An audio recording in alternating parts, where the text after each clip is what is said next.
You ask Tiger to solve. This deals with linear equations with one unknown. The final result is x equals 33 over 5. Let's solve it step by step. Simplify the expression. Find the greatest common factor of the numerator and denominator. Factor out and cancel the greatest common factor.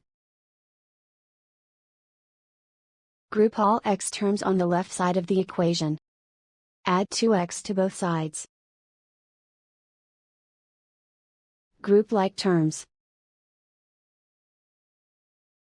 Simplify the arithmetic. Group like terms. Simplify the arithmetic. Group all constants on the right side of the equation. Add 3 to both sides. Simplify the arithmetic.